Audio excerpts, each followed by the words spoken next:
Kindersitze, 27 April 2009, 2:38 p.m., 49 degrees, 19 minutes, 11.11 seconds north, 8 degrees, 26 minutes, 4.49 seconds east.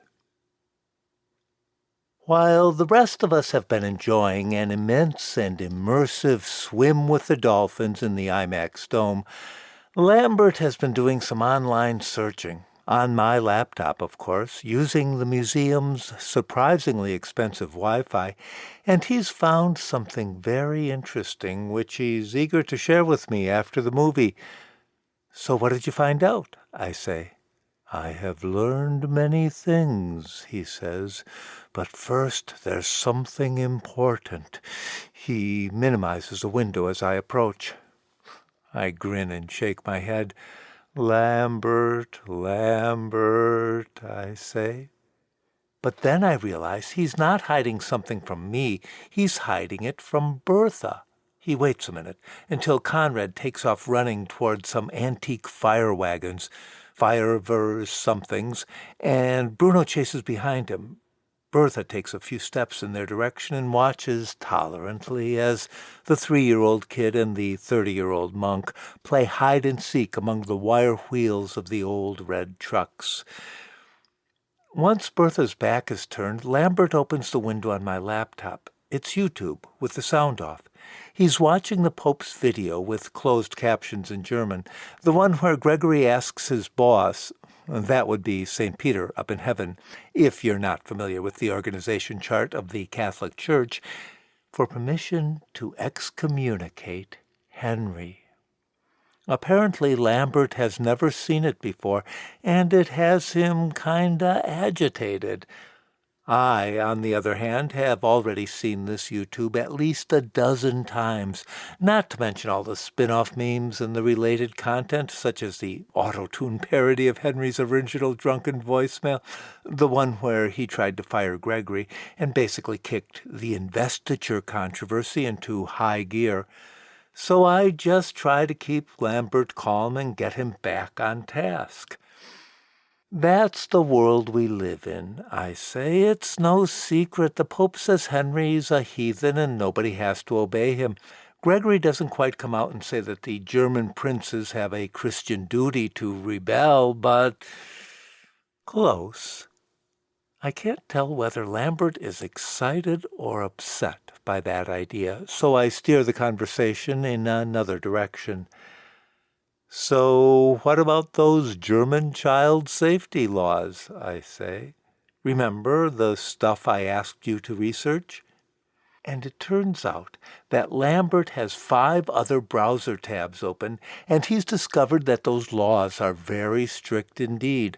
I'm impressed by his skills. I mean, for an 11th century monk, he really has a good sense of what to trust and what not to trust on the internet.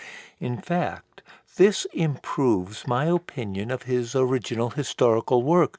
After seeing the way he avoids the bullshit and zeroes in on the reliable content, how could I doubt, for example, his story of the murder of Godfrey the Hunchback, which some historians have called sensational and melodramatic? Anyway, the bottom line is that passengers younger than 12 years of age and less than 150 centimeters tall must be strapped into an EU-approved child restraint system, a Kindersitze. And Conrad, I realize, is exactly the kind of kind that the German lawmakers had in mind. He's 3 years old and what, maybe 92, 93 centimeters tall? Normally, I'm terrible at thinking in metric units, but back when I was married and we were fixing up the house, I had this measuring stick with a yard on one side and a meter on the other, this antique from the Carter administration, and it had this slogan on it, "Get ready for metric." And I like to carry this stick around and point it and twirl it and measure everything in centimeters and millimeters, as if we were living in some alternate universe where Ronald Reagan had never been elected and the USA had long ago converted to the metric system. My wife found the joke funny the first day, and after that it drove her crazy, which was, for me, the point. So I'm pretty good at guessing the height and length of things in centimeters if the thing isn't more than 1 meter long or tall. When everyone is back at the minivan, I share Lambert's findings with the rest of our group, and I tell them that our number one priority is to find a child seat, a good Kindersitze for Conrad. I'm expecting 100% support for this initiative because it is so totally obvious that this is the main thing we need to do before we get back on the Autobahn.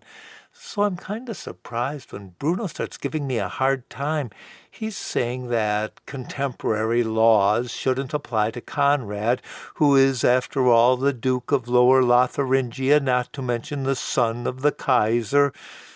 I'm about to say, look, being a duke isn't going to protect Conrad in an accident, but then I see that Bertha is beaming, absolutely beaming at Bruno's remarks, and finally I get what's going on with Bruno.